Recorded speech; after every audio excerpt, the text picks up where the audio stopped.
Salut à tous, c'est un réel plaisir de se revoir aujourd'hui pour une nouvelle vidéo sur le décryptage de crypto les amis. Malgré ce que l'on voit actuellement sur le marché des crypto-monnaies, j'espère que vous avez néanmoins la pêche. Oui, parce que actuellement les amis, c'est presque un bon sens sur le marché des crypto-monnaies. Il y a plusieurs milliards qui ont été liquidés sur le marché et le marché a perdu en termes de valorisation plusieurs milliards également. Donc on est en train de subir actuellement une forte correction sur le marché due à plusieurs causes que l'on va voir ensemble dans cette vidéo.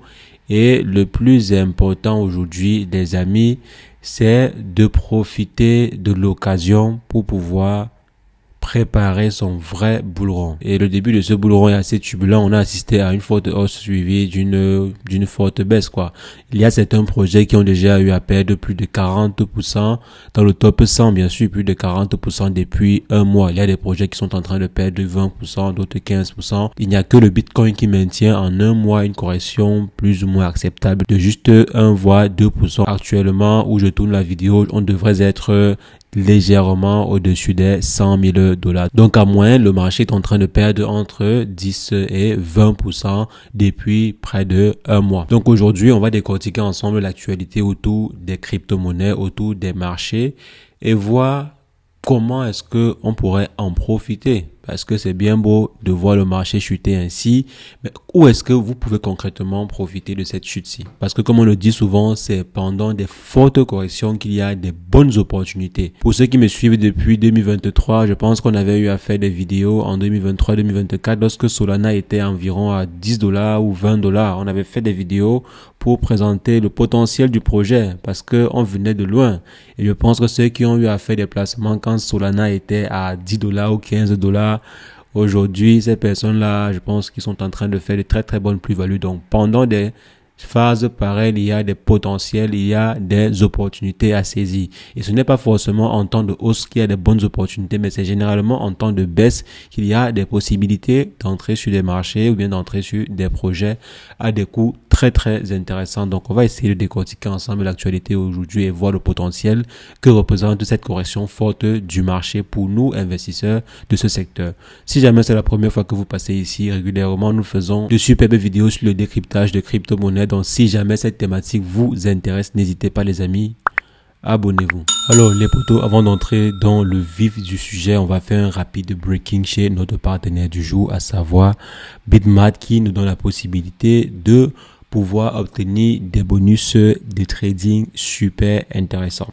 Par exemple, vous achetez régulièrement des crypto-monnaies et vous vendez, donc vous dégagez en fait des plus-values. Actuellement, s'il y a un trading contest, donc pour tous ceux-là qui achètent et vendent régulièrement des crypto-monnaies, vous aurez ainsi la possibilité de gagner à travers la campagne Bitmapt de Trading King des cadeaux ou bien des USDT. Donc plus vous allez trader sur la plateforme et plus vous aurez la chance d'obtenir des récompenses plus intéressante. Et maintenant, en plus de ceci, vous avez également la possibilité de profiter de l'airdrop de Toshi.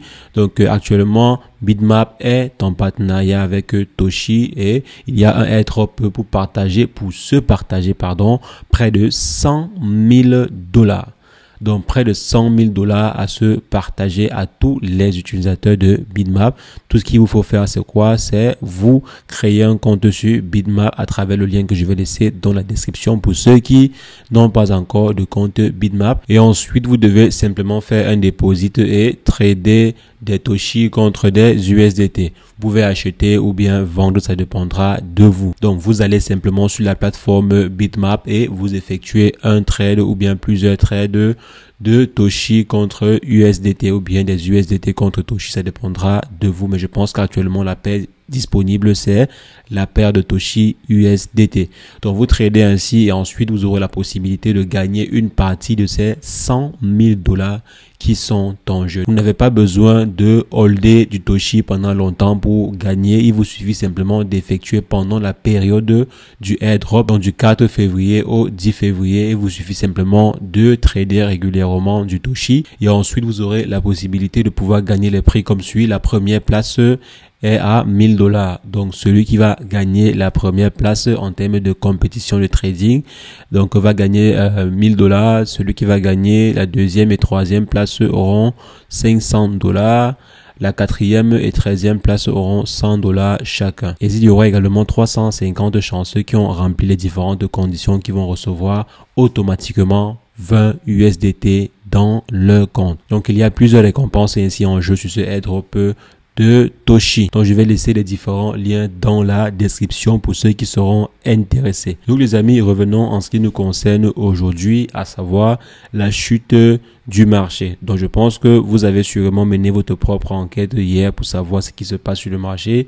Et comme vous l'avez sûrement remarqué, la chute n'est pas juste propice au secteur des crypto-monnaies. La chute n'est pas juste une particularité du secteur des crypto-monnaies, mais c'est global sur tous les marchés. Simplement parce que les investisseurs ne se sentent pas en sécurité suite aux différentes actions menées par la politique américaine. Donald Trump a augmenté les taxes sur l'importation dans plusieurs pays, à savoir la Chine, le Canada, et il devrait également le faire pour l'Union européenne. Donc ça veut dire que les États-Unis sont en train de créer une incertitude sur les marchés parce que en appliquant ainsi l'augmentation sur les taxes à l'importation, si les Chinois repliquent en augmentant également pour eux et que les Canadiens augmentent, je pense même que les Canadiens ont déjà augmenté, les Chinois ont porté plainte, je crois, au niveau de l'OCDE pour obtenir justice face à cette situation. Je pense également que l'Union européenne va subir. Donc, si jamais il y a augmentation de ces taxes-là et que tout se répercute sur le consommateur, ça veut dire que on peut avoir une perte du pouvoir d'achat et ainsi une baisse des consommations. On peut aussi avoir l'inflation qui pourrait grimper énormément dans les prochains jours, ce qui fait en sorte que la situation économique actuelle est très instable. Les investisseurs ne savent pas comment est-ce que les Chinois, les Canadiens, les Européens vont réagir face à ce comportement de la politique américaine. Et si l'inflation continue à grimper, alors la Fed sera obligée d'augmenter ses taux d'intérêt. Et si jamais la Fed augmente les taux d'intérêt, les investisseurs vont retirer leurs investissements des marchés hautement risqués pour aller sécuriser auprès des marchés traditionnels pour pouvoir ainsi rentabiliser leur investissement en prenant moins de risques parce que le marché des crypto-monnaies sera assujetti à des fortes fluctuations. Donc, c'est la raison pour laquelle vous avez sûrement vu le marché chuter ainsi parce qu'il y a une très forte instabilité et les investisseurs ne savent pas si jamais en laissant leurs milliards dans le marché des crypto-monnaies, Donald Trump ne va pas créer une incertitude sur les marchés qui va faire en sorte que ce dernier chute drastiquement. Comme on a eu à dire en début de vidéo, il y a des projets qui ont perdu plus de 40% en l'espace d'un mois. On pensait que la venue de Trump au pouvoir devait plutôt être florissante pour les affaires. Force est de constater que ce n'est pas le cas. Au contraire, même il crée plutôt de l'incertitude avec le America First. On ne peut pas dire America First ou bien Chine First ou je ne sais pas quoi First sans tenir compte en fait des répercussions sur les autres pays. Parce que là, par exemple, comme j'ai eu à dire, si jamais les Chinois aussi repliquent, ça veut dire que un produit qui coûtait 1000 euros ou bien, disons, prenons un prix banal, 1 euro, avec l'augmentation des taxes, le produit en question va coûter 2 euros. C'est la population qui va payer le prix et généralement, la population ne paye pas le prix proportionnellement à l'augmentation. Vous allez voir que si on a augmenté la taxe de 10% ou de 20% sur certains produits, généralement, le produit final sur le marché sera multiplié par au moins 2, voire même 3. Donc, si on vendait un stylo à 1 euro, si jamais le stylo a été appliqué, s'il y a une taxe qui a été appliquée bien sûr sur le stylo en question, il peut passer de 1 euro à 2 euros, voire même 3 euros en fonction de la taxe qui a été appliquée sur le produit. Donc ça veut dire que moi en tant que consommateur, au lieu de payer 2 stylos, si jamais je suis obligé de payer le stylo, au lieu de payer par exemple 2 stylos, un stylo rouge et un stylo noir ou bleu, ce que je vais faire c'est quoi? Je vais plutôt payer juste un seul stylo parce que je n'ai pas assez d'argent. Donc je vais réduire en fait progressivement ma consommation. Je prends juste un exemple bien sûr. Donc je vais réduire ainsi ma consommation et les entreprises ne vont plus faire le même chiffre d'affaires. Les consommateurs ne peuvent plus se permettre de dépenser énormément parce qu'on a en fait augmenté le prix à l'importation, mais on n'a pas augmenté également les salaires. Il peut y avoir à la longue des entreprises qui ferment suite à des décisions pareilles parce qu'on n'arrive plus à tenir. Une entreprise par exemple qui faisait un chiffre d'affaires de 1 milliard va se retrouver en train de faire un chiffre d'affaires de 100 millions. Si peut-être ce n'est plus tenable, l'entreprise va devoir fermer. Et c'est la raison pour laquelle on est en train de dire que les actions que Donald Trump est en train de mener actuellement peuvent mener à des catastrophes financières. Et c'est la raison pour laquelle les investisseurs préfèrent retirer leurs investissements des marchés et sécuriser cela. Et les marchés où les investisseurs sécurisent généralement le fonds, c'est par exemple sur les matières premières comme l'or et autres. Si vous guettez la courbe de l'or, vous allez voir que l'or a grimpé énormément et on ne va pas leur en vouloir. Pourquoi? Parce que si jamais vous-même vous avez des actifs de plusieurs milliards, dizaines voire centaines de milliards à gérer, vous n'allez pas vouloir que votre portfolio soit autant exposé.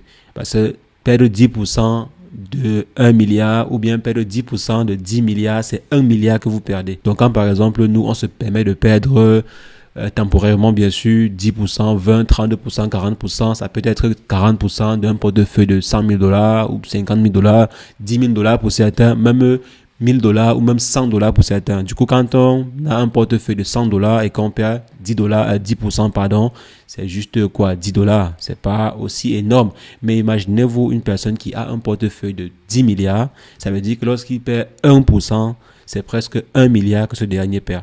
Donc, lorsqu'il perd, 10%, pas 1%. Lorsqu'il perd 10%, c'est 1 milliard que ce dernier perd. Donc, vous voyez que c'est énorme. C'est la raison pour laquelle on a donc affaire à ces différentes fluctuations parce que les investisseurs réduisent leur exposition temporairement et ensuite entrent de nouveau dans le marché quand les situations sont un peu plus propices. Et là, maintenant, c'est le moment où vous intervenez parce qu'en fait, les grosses baleines font ce qu'ils font et c'est compréhensible. Vous, si jamais vous suivez les baleines, vous allez perdre des plumes en route. Maintenant, on sait déjà que le marché des crypto-monnaies, il y a de fortes chances que cela soit un marché du futur. Ça veut dire que vous savez que quel qu'en soit lambda, même si le marché chute jusqu'à 10 $, je pense par exemple, même si le marché chute jusqu'à disons 20 000 $ pour le Bitcoin ou bien 15 000 $ pour le Bitcoin, cela pourra retourner à 100 000 $ d'ici quelques temps. Je pense que l'histoire nous l'a appris. Le Bitcoin a chuté jusqu'à 17 000 $ et ensuite est allé jusqu'à 100 000 $, voire 110 000 $. Donc l'histoire, c'est vrai, le comportement passé ne va pas forcément prédire ce qui arrivera dans le futur, mais c'est quand même des éléments à prendre en compte parce que ça nous permet de pouvoir déjà savoir comment le marché a l'habitude de fonctionner. Et on voit là que généralement, il y a des périodes d'incertitude pareilles où les investisseurs vont se retirer temporairement du marché et revenir plus tard lorsque le marché sera un peu plus propice. C'est maintenant là que vous entrez et lorsque le marché chute ainsi, vous continuez à avoir une stratégie régulière. Ne vous concentrez pas sur la courbe, mais concentrez-vous en fait sur la technologie, concentrez-vous en fait sur le marché dans sa globalité parce que si vous vous concentrez uniquement sur les fluctuations, vous commencez à paniquer, alors vous allez vous faire plumer sur le marché. Donc ce qu'il faudrait faire, c'est quoi? C'est toujours avoir l'esprit tranquille et agir sur le marché avec la plus grande sérénité. Donc lorsque le marché chute ainsi, c'est une opportunité pour vous de vous positionner sur les projets que vous avez examinés. Donc toujours dire chaque projet avant d'investir dessus.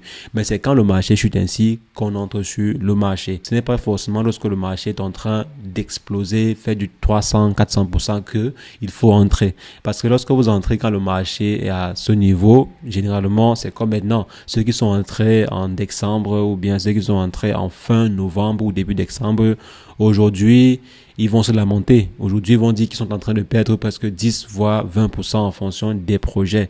Mais c'est pourquoi? C'est parce qu'ils sont entrés lorsque tout le monde était en train de parler des crypto-monnaies. Il faut attendre en fait des périodes similaires pour vraiment se positionner sur le marché. Et ensuite, lorsque les gens vont recommencer à faire de la publicité des crypto-monnaies, parce que vous avez sûrement remarqué que lorsque le Bitcoin a atteint 100 000 $ ou 110 000 $, c'est là que les journaux ont commencé à parler de Bitcoin. Ou bien lorsque le Bitcoin qui était de 50 000 je crois ou de 40 000 $ à 90 000 $, c'est là que les gens ont commencé, les médias même, je parle des grands médias, que ce soit la BBC, Afrique, France 24 je crois, dont la plupart des médias ont commencé à parler des crypto-monnaies, à parler du Bitcoin. Cela a eu un effet il y a eu beaucoup plus de personnes qui ont commencé à faire des recherches sur les crypto-monnaies et ont commencé même à investir sur le secteur. Et actuellement, si ces mêmes médias ne sont plus en train de parler des crypto-monnaies, et pour ceux qui sont même en train de parler, sont plutôt en train de dénigrer les crypto-monnaies. Donc, ça veut dire que vous avez la possibilité de pouvoir profiter. Donc, quand le marché n'est pas propice aux crypto-monnaies, c'est là que vous vous positionnez. En fait, très très attention au marché. N'ayez pas peur, ne tombez pas en fait dans la peur. Ne succombez pas à la peur, soyez smart sur les marchés et vous devez savoir que c'est pendant la tempête qu'il y a des bonnes opportunités. Bien sûr, je ne suis pas votre conseiller financier. Je ne vous invite pas à investir sur un projet de façon bien précise, mais je vous recommande simplement d'agir quand il faut. Il ne faudrait pas agir quand il ne faut pas, parce qu'il y a ceux qui agissent généralement sur le marché des crypto-monnaies quand il ne faut pas, et c'est là que ces derniers perdent de l'argent. Des personnes en fait qui agissent sur le marché par impulsion ou bien par suivisme. On ne suit pas les gens quand on investit sur le marché. On ne suit pas en fait l'effet de masse quand on investit sur le secteur des crypto-monnaies. Il faut d'abord analyser la situation et avoir une stratégie bien pensée sur le marché. Donc c'est ce que je voulais partager. On va se revoir très prochainement pour une nouvelle vidéo sur le décryptage de crypto. Mais entre-temps, portez-vous bien. Ciao, ciao.